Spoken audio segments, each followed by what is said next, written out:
Never thought it would come to this. I never thought I would be so bored with the anime choices right now that I would have to resort to watching Boruto. I'm gonna keep it a buck.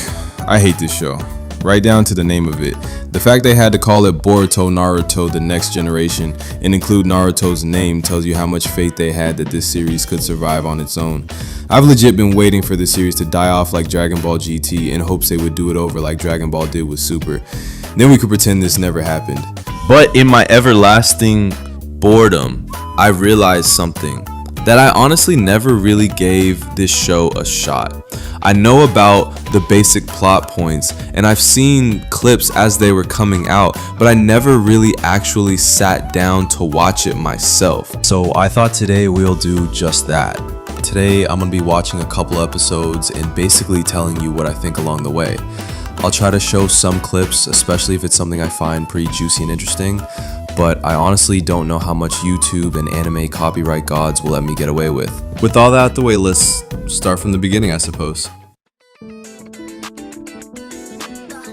So this is pretty much how it starts, with a dramatic future battle scene, a teenage Boruto Uzumaki with a scar over his right eye and wielding a sword and a mysterious eye power faces off against some other teenage dude singing likes who appears to have destroyed the Hidden Leaf Village like every villain or edgelord wants to do in the series. I know from my previous limited knowledge of Boruto that this guy's Kawaki.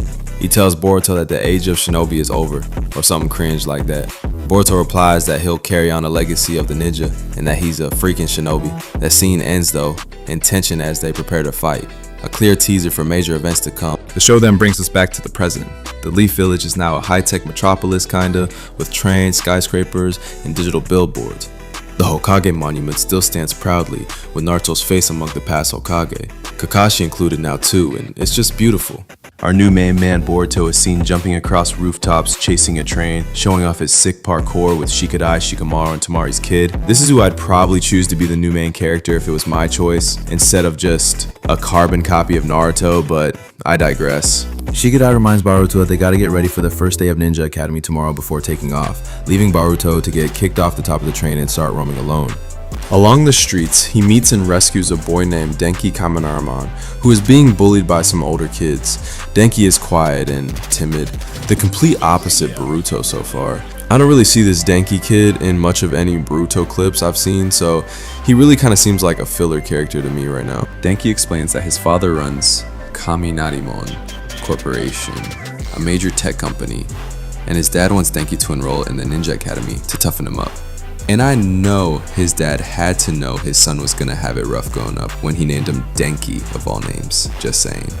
But so Denki of course is not confident with his father's plan and is struggling with the pressure. Boruto relates to this somewhat. With his dad being Hokage, he feels neglected by Naruto, who is always busy with his duties, which includes mostly paperwork so far. And I honestly don't know why Naruto doesn't just make a bunch of shadow clones to take care of it and just go spend time with his kids. But I guess then we wouldn't have much conflict in the story so far. Or maybe they'll explain why you can't do that in a later episode, who knows. Anyway, Denki gets straight up possessed by some random purple chakra that's possibly linked to an unknown enemy. It's that type of aura that seems to prey on his negative feelings and gives him the power to seek revenge on his bullies and prove to his dad he's strong or something like that. So Denki lures the bullies onto a train, intending to crash it using the some messed up train that his dad's company built. Boruto realizes something is wrong and jumps onto the train to confront Denki and kinda fights to stop him. During the scuffle, Boruto's eye flashes with a mysterious power, which I hope is some upgraded Byakugan, allowing him to see the dark chakra possessing Denki. Boruto manages to knock some sense into Denki, helping him fight off the possession. Together, they stop the train before it crashes, saving the bullies in the process. Denki and Boruto go to the Ninja Academy together, get scolded by Konohamaru for being late, and that's basically that for episode 1. I mean, Boruto does declare he's going to be his own kind of ninja, not wanting to be like his father, and his classmates like Sarada Uchiha and Chocho Akimichi are seen briefly. But that's basically how the episode ends, with Boruto kicking off his journey as a new generation shinobi. So I didn't really mind this episode too much. The plot was pretty simple for a pilot episode, and I kind of like the animation a lot, even if it differs a bunch from early Naruto, which I love. Boruto's English voice is also more refreshing than Naruto's though. It's hard to explain. But that's all the positives I can give it for now. It does kind of suck that we get no interaction between father and son here at all, and it really sucks that we don't get much of Naruto here in general. I guess I better get used to it though, because this show is 293 episodes long. Wish me luck.